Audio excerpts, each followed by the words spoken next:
Bonjour, hello, bienvenue dans ce nouveau tuto consacré aux recherches. Cette fois-ci, il ne s'agit plus de faire une recherche multicritère comme on l'avait fait dans le cadre d'une autre étude, mais d'effectuer une recherche qui donne plusieurs résultats.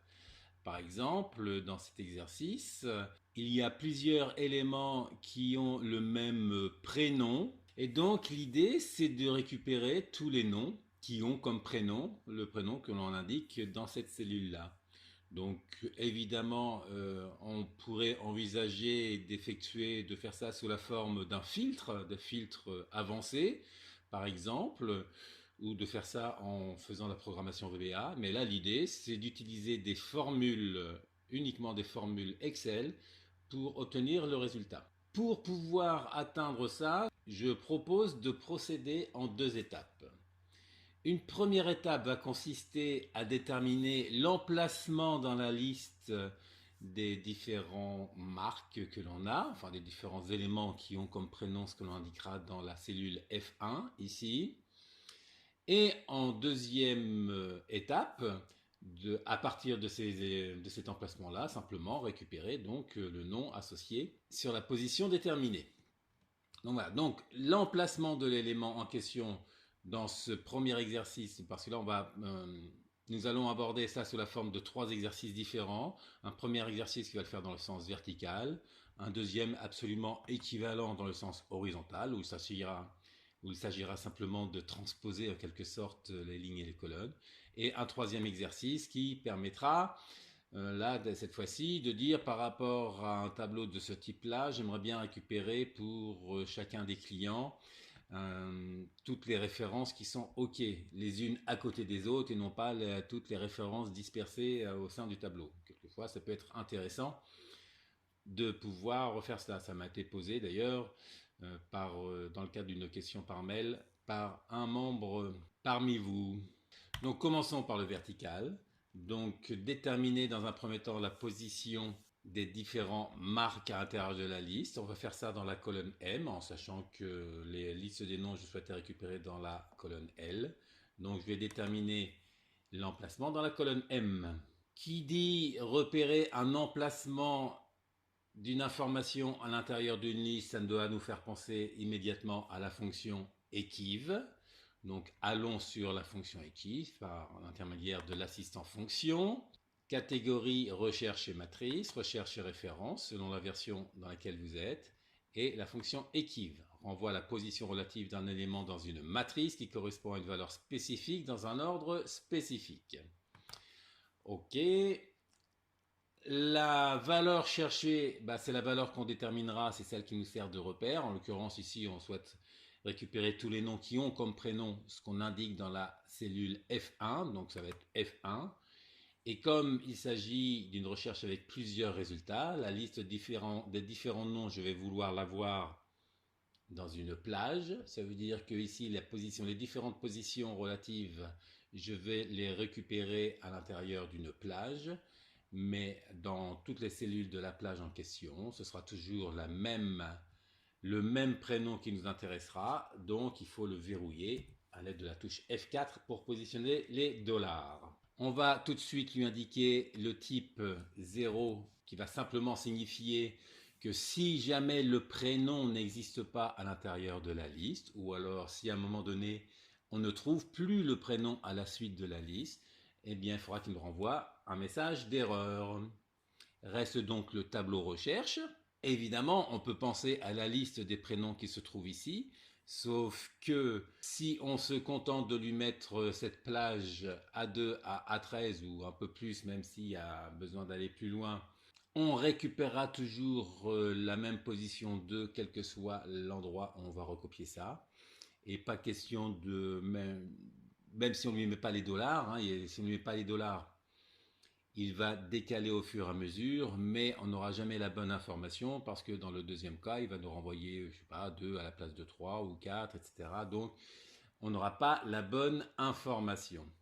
Ça veut dire qu'il faut envisager d'analyser la plage sachant qu'on veut éliminer systématiquement la partie de la plage qu'on a déjà étudiée à l'aide du précédent équive. Donc ce qui va nous permettre de gérer ça, ça va être la fonction décalée. La fonction décalée qui renvoie donc une matrice ou une plage. Allons chercher cette fonction décalée. Donc la fonction décalée, je vais aller chercher ici à l'aide de la zone non à gauche de la barre de formule. Donc là, pour l'instant, elle est dans la liste parce que je l'ai testée avant de faire ce tuto-là. Mais si jamais elle n'y est pas, il faut aller dans les autres fonctions. Et dans autres fonctions, on la retrouve dans la catégorie recherche et référence, recherche et matrice. Et la fonction décalée se trouve ici. Donc, un petit peu d'anomalie ici dans la façon de présenter les arguments de l'assistant fonction. On a déjà évoqué ça, hein, ça fait partie des anomalies d'Excel, anomalies d'affichage. Donc pour corriger ça, dans la formule là-haut, je fais un clic dans Équive et je reviens cliquer dans Décaler, ce qui nous permet de bien rétablir la situation dans la boîte de dialogue de l'assistant fonction, argument de la fonction. La référence, le repère pour déterminer notre plage où il faut analyser la liste des prénoms, on va considérer que ce sera toujours la cellule A1, quel que soit l'endroit où on sera. Ce sera simplement le nombre de lignes de décalage qui nous intéressera à peaufiner par la suite. Toujours cette cellule-là, donc F4 pour positionner les dollars. Il faut décaler de combien de lignes ? Eh bien, l'idée, ça va être de décaler de autant de lignes qu'il y aura dans la précédente évaluation de la formule en question. Comme ici, c'est la première, évidemment, on va se baser sur M1, c'est-à-dire qu'on dira de décaler de 0. Donc, on va lui pointer la cellule du dessus ici. Mais derrière, à un moment donné, il faudra lui rajouter. Enfin, c'est un petit peu compliqué tout ça. Le nombre de colonnes, déjà, ça va être 0 parce qu'on reste toujours dans la même colonne. La largeur, on lui dira qu'on prend une colonne. Et la hauteur, c'est le nombre de cellules qu'il y a dans la colonne A, en espérant qu'il n'y ait rien sous le tableau en question. Donc le nombre de cellules qu'il y a dans la colonne A, on va le déterminer à l'aide de la fonction statistique, cette fois-ci, nbval. Voilà. Maintenant, cela n'est pas terminé. Donc, nbval de quoi? De toute la colonne A. Maintenant, il faut revenir dans la fonction décalée parce que par rapport à cette hauteur-là, il faut retirer moins le nombre qu'on avait lors de la précédente évaluation. Alors, pour l'instant, je fais la formule telle qu'elle et je vais la réexpliquer lorsqu'on arrivera sur la deuxième évaluation. Quand on détermine cela pour le premier, évidemment, il nous dit qu'on est en deuxième position. Ça veut dire quoi? Ça veut dire que, en l'occurrence, quand nous allons évaluer avec la fonction index ici, on regardera dans toute la colonne B le nom qui sera en position 2. On le fait tout de suite d'ailleurs. fx, recherche et référence, recherche et matrice, la fonction index. Première structure de la fonction index. La matrice, c'est donc la colonne B. Numéro de ligne, c'est l'information que nous avons déterminée à côté. Numéro de colonne, eh bien on est dans la première colonne de la colonne B. Parce que je rappelle que le numéro de colonne, ce n'est pas le numéro de colonne d'Excel, mais c'est le numéro de colonne à l'intérieur de la matrice. Voilà, et donc il nous récupère bien en première position à ça. Alors si je recopie ça vers le bas, donc évidemment, oui, il nous détermine toujours la même chose. Quand on recopie ça vers le bas, il nous trouve toujours le même nombre. Pourquoi? Parce que ici, il nous dit quoi? On dit tu recherches le prénom, etc. Ça, t'es d'accord? C'est toujours la fonction décalée en fait qui va nous gêner ici. Tu décales à partir de A1 d'une certaine position qui est déterminée par la cellule M2. Ça veut dire qu'il décale de 2 positions vers le bas. Et 2 positions vers le bas, eh bien, on redémarre à Alain ici, et le marque, il se trouve en deuxième position. C'est-à-dire qu'il y a quelque chose d'incohérent par rapport à ce que l'on veut trouver ici. Parce qu'ici, on ne décale pas de 2 positions. Ça veut dire que partout ici, il va nous retrouver à ça. Ça veut dire quoi? Ça veut dire... Alors, j'espère être clair là ici, parce que là, ça commence à se détailler un petit peu, hein, ce que l'on fait. Hein, je reprends cette fonction décalée. La fonction décalée telle que nous l'avons ici, je vais la reprendre avec l'assistant fonction ici. Donc on lui dit décale à partir de la position A1. Le nombre de lignes de décalage, tu prends l'information qui se trouve sur M2. Sauf qu'en M2, donc il trouvait deux lignes. Pourquoi? Parce que le premier marque était en ligne 2. Ça veut dire que cette deuxième fonction index, elle démarre en ligne 3. Par rapport à 1, elle décale de 2 positions, donc en ligne 3. Et le deuxième marque se trouve en position 4 par rapport à 3. On est donc sur la deuxième position de la fonction décalée qui renvoie en quelque sorte cette matrice-là. La fonction décalée renvoie à cette matrice-là. Donc je fais un échappe là ici pour éviter le problème que l'on avait de modifier la formule. Ça veut dire qu'il nous manque quelque chose à l'intérieur de la cellule.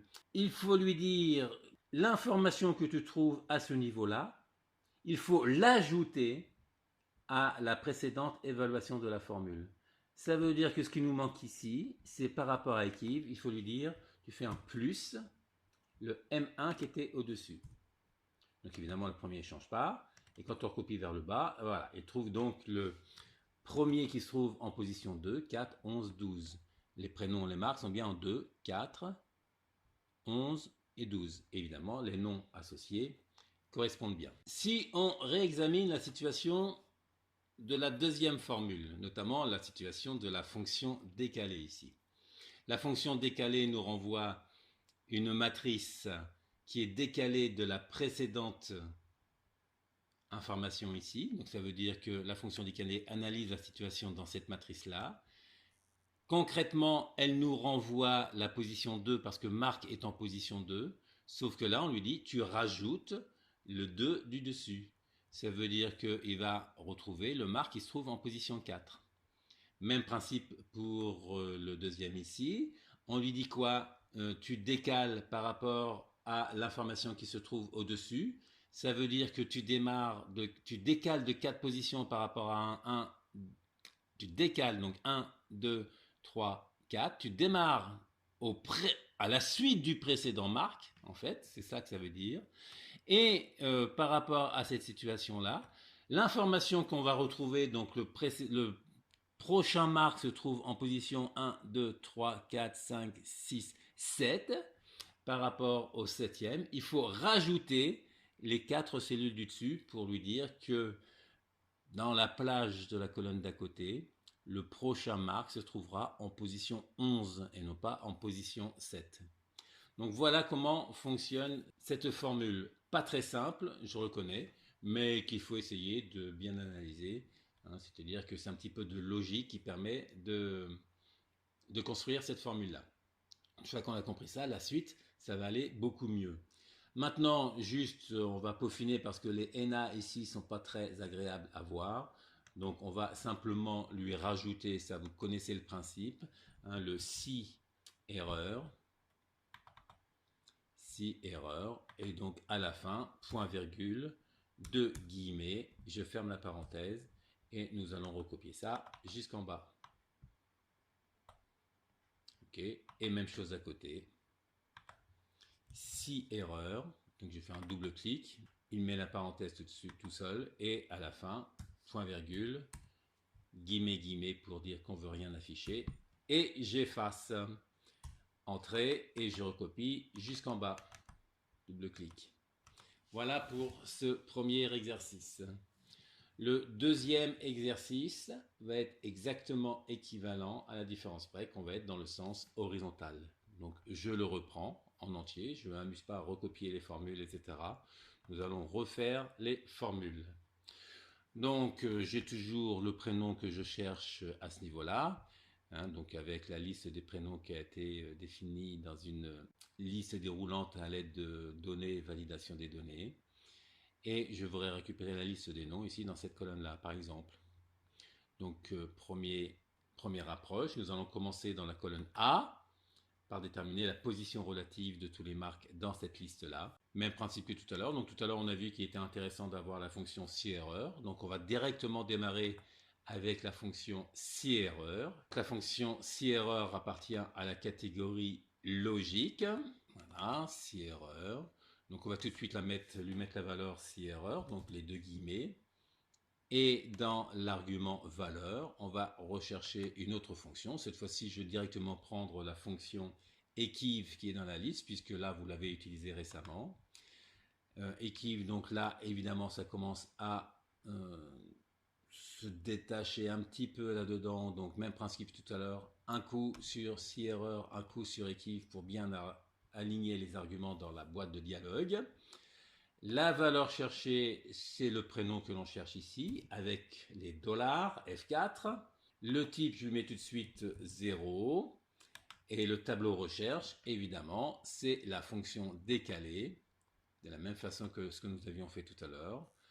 Là aussi, un décalage dans la liste des arguments de la boîte de dialogue, donc un aller-retour dans la barre de formule. Je reviens sur la fonction décalée. La référence, c'est-à-dire la première cellule de la plage où il va falloir analyser la liste des prénoms, je vais prendre la cellule A1 avec les dollars parce que ça sera toujours le même repère. Décalé de combien de lignes de ce que l'on aura déterminé, non, de combien de lignes cette fois-ci. La plage elle est en horizontale donc c'est toujours dans la même ligne. Donc décalé de combien de lignes? De 0 ligne. En revanche, décalé de combien de colonnes? Ce sera le nombre de colonnes que l'on aura déterminé lors de la précédente évaluation de la formule. Donc ce sera la valeur du dessus, sans les dollars. La hauteur de la plage, c'est le nombre de lignes, c'est une ligne. Et la largeur de la plage, on va lui dire que c'est le nombre de cellules, donc NBval, qu'il y a dans la ligne numéro 1. Mais ce n'est pas la peine d'analyser un décalage avec des cellules vides derrière. Donc par rapport à la fonction décalée, la largeur, il faut lui retirer le nombre de cellules, enfin la position du précédent marque, c'est-à-dire que c'est l'information qui était dans la cellule du dessus. Voilà. Et maintenant, à l'intérieur de la fonction si erreur, que je reclique donc dedans, je vais agrandir cette zone-là ici. Il faudra lui ajouter, comme tout à l'heure, la position du précédent marque qu'on trouve sur la cellule du dessus. Voilà, je valide ça. Je fais entrer, je valide cela et je recopie vers le bas. Donc évidemment là on détecte une anomalie. Pourquoi? Parce que ce que j'ai omis dans cette formule qui est importante quand même parce que ici on est dans le sens horizontal et la formule je la détermine dans le sens vertical. Ce qui veut dire simplement que quand on termine le nombre de cellules à l'intérieur d'une ligne ici, il faut s'arranger quand même pour que ce ne soit pas décalé vers le bas. Ça veut dire que à ce niveau-là, il faut lui rajouter les dollars. Pardon. À ce niveau-là, il faut lui rajouter les dollars. Donc je resélectionne, je fais un coup de F4, je valide et je recopie vers le bas. Et cette fois-ci, on trouve bien les bonnes informations. Et pour le nom, de la même façon que tout à l'heure, fx, recherche et matrice, index, si erreur, pardon, logique, donc logique, allons-y directement, hein. Logique si erreur, je mets tout de suite la valeur si erreur avec les deux guillemets pour dire qu'on n'affiche rien, et dans l'argument valeur, on va retourner chercher la fonction index, première ligne de la série des fonctions index, la matrice c'est donc la ligne 2. Cette fois-ci, je n'oublie pas de mettre les dollars, F4. Le numéro de ligne à l'intérieur de la matrice, c'est 1, puisqu'il n'y a qu'une ligne dans la matrice. Et le numéro de colonne, c'est l'information que j'ai déterminée à l'aide de la précédente formule. Voilà. Et donc, on retrouve bien tout ça correctement. Voilà qui fonctionne correctement. Il nous reste donc le troisième exemple à effectuer, ce que nous allons faire maintenant. Donc dans cet exemple, ça va être un petit peu plus compliqué dans la mesure où on souhaite directement rapatrier les informations dans une plage à deux dimensions, en ligne et en colonne. Ça veut dire que la précédente étape que nous avions faite hein, sur les colonnes d'à côté ou sur les lignes d'en dessous ou du dessus, on ne va pas pouvoir réagir de la même façon. Puisque la formule doit être copiée aussi bien à droite et en bas, ça veut dire que en gardant l'idée de deux étapes différentes pour pouvoir récupérer le résultat correct, on se retrouve dans une troisième dimension en quelque sorte, et pour effectuer cette troisième dimension, on va avoir besoin de créer une feuille supplémentaire. Donc je crée une nouvelle feuille que je vais renommer repère, qui va servir de repère pour déterminer les emplacements des informations dont on aura besoin. Et sur cette feuille repère, je vais pas m'amuser à faire du décalage, etc. Je vais directement créer la formule qui me servira pour la cellule ici K4. Je vais le faire exactement au même endroit, c'est-à-dire dans la cellule K4. Il n'y aura rien d'autre sur cette feuille-là. Il n'y a pas besoin d'avoir autre chose. On est dans le même esprit que ce que nous avions fait précédemment. Alors là, on va simplement analyser l'idée ainsi, par exemple, dans cette feuille-là, c'est de récupérer les références de chaque client pour lesquelles l'information ici est OK et non pas HS. Ça veut dire que la valeur analysée, on la saisira directement dans la formule équive. Donc en repère, on y va directement, donc fx. On garde la même logique, c'est-à-dire qu'on part sur l'idée d'un si erreur avec en valeur si erreur les guillemets, deux guillemets, et au niveau de la valeur, on est toujours avec la fonction équive. On est toujours dans le même esprit, repérer un emplacement relatif d'une information dans une liste, avec toujours cette histoire de décalage qu'on va régler tout de suite en faisant un aller-retour dans la barre de formule. La valeur cherchée, donc, on va directement lui mettre entre guillemets OK. C'est ce qu'on veut voir écrit à l'intérieur d'une cellule. Le tableau recherche, eh bien, on est toujours dans une idée de fonction décalée. Donc là, je vais directement aller dans le type pour lui mettre 0, pour revenir dans le tableau recherche qui, lui, est un peu plus compliqué. Donc on retourne sur la fonction décalée. Je refais mon aller-retour pour bien aligner les arguments. La référence de base, c'est ce qu'on va avoir sur la fonction, sur la feuille récap. Et nous allons démarrer de la cellule ici, C4. Cette fois-ci, directement cellule C4. Je décale de combien de lignes? Je décale de 0 ligne. Parce que pour chaque client, l'idée c'est de récupérer sur la ligne entière toutes les références qui correspondent à OK. Je décale de combien de colonnes?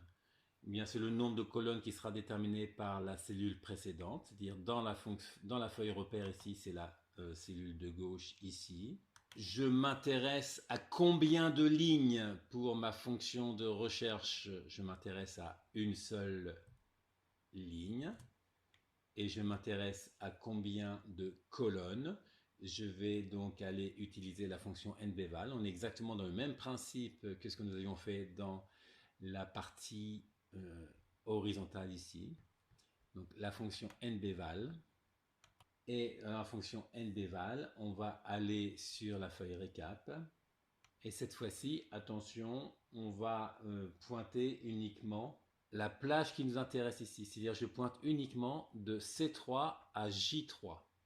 Alors pourquoi utiliser la fonction nbval? Simplement parce qu'elle va s'adapter au déplacement de la formule ici, en fonction au fur et à mesure qu'on va trouver du OK ici. Il faut qu'on analyse la situation dans une plage dont le nombre de cellules sera modifié au fur et à mesure qu'on en aura trouvé. C'est-à-dire que pour la deuxième, en l'occurrence, on fera de E jusqu'à J. C'est-à-dire que le nombre de cellules va diminuer au fur et à mesure qu'on a retrouvé du OK. Donc, nbval de ça, mais en verrouillant. Et par rapport à la fonction décalée ici, au nbval, il faut lui retirer donc moins ce qu'on avait déterminé auparavant.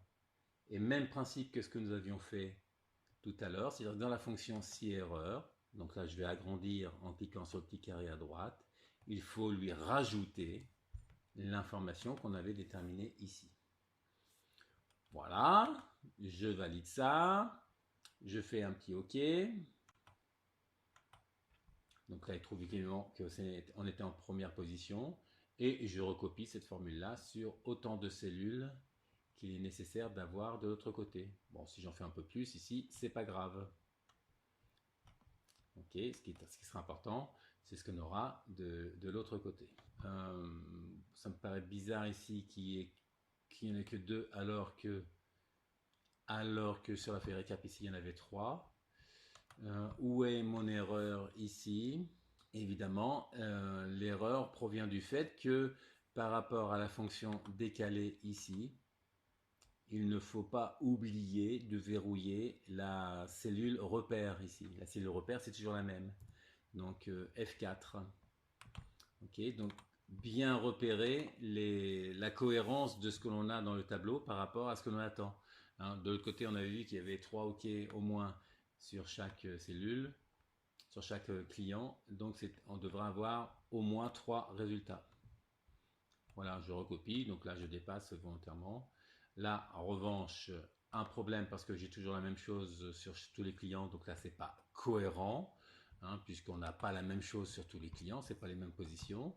Donc, évidemment, ce que me suis précipité à verrouiller ici, c'est-à-dire que la référence du premier client ici, donc je vais faire avec la fonction décalée comme ceci. La référence du premier client, effectivement, c'est verrouillé au niveau du numéro de colonne, mais pas au niveau du numéro de ligne. C'est-à-dire qu'il ne fallait pas verrouiller la ligne. Donc 1 $ devant le C, mais pas devant le 4. OK. Et cette fois-ci, je recopie une nouvelle fois. Voilà. Bon, je vais jusqu'à Z, hein, histoire de. Et vers le bas, comme ceci. Cette fois-ci, ça paraît un peu plus cohérent. 1, 3, 4, 2, 5. Quand on va de l'autre côté, 1, première position, 3, 4, 2, 5, etc. C'est cohérent. Il ne nous reste donc plus qu'à faire sur cette feuille-là la fonction recherche et matrice. Enfin non, si erreur d'abord. Si erreur. OK. Valeur si erreur de guillemets. Et la valeur, directement la fonction index. La première structure de la fonction index. La matrice, qu'est-ce qu'on veut récupérer dans la liste de références? Ben, ce sont les références qui sont OK pour les clients en question. C'est-à-dire que la matrice en question, c'est uniquement cette plage-là que je verrouille donc, puisque partout, ce sera une information qui se trouve à l'intérieur de cette plage-là. Numéro de ligne, c'est obligatoirement 1. Et le numéro de colonne, ce sera l'information qui aura été déterminée sur la feuille repère à la position où on est en train de faire la formule. Voilà, je recopie ça. Et je recopie la formule à droite et à gauche. Donc pour le premier client, on a bien référence 1, 3, 4. Pour le deuxième client, référence 2, 5. Pour le troisième client, référence 7, etc. Donc voilà une formule qui fonctionne. Donc, pas forcément très courant, mais qui peut être très utile dans certaines situations. Eh bien, profitez bien de ce tuto-là. Vous pourrez récupérer le document de départ ainsi que le document final avec les formules pour bien les analyser à tête reposée sur la description, enfin sur le site dont le lien sera mis dans la description du tuto YouTube. Si vous êtes parti directement du site, à côté vous aurez les fichiers, les liens pour récupérer les fichiers. Profitez bien de tout ça. À ciao, bonsoir.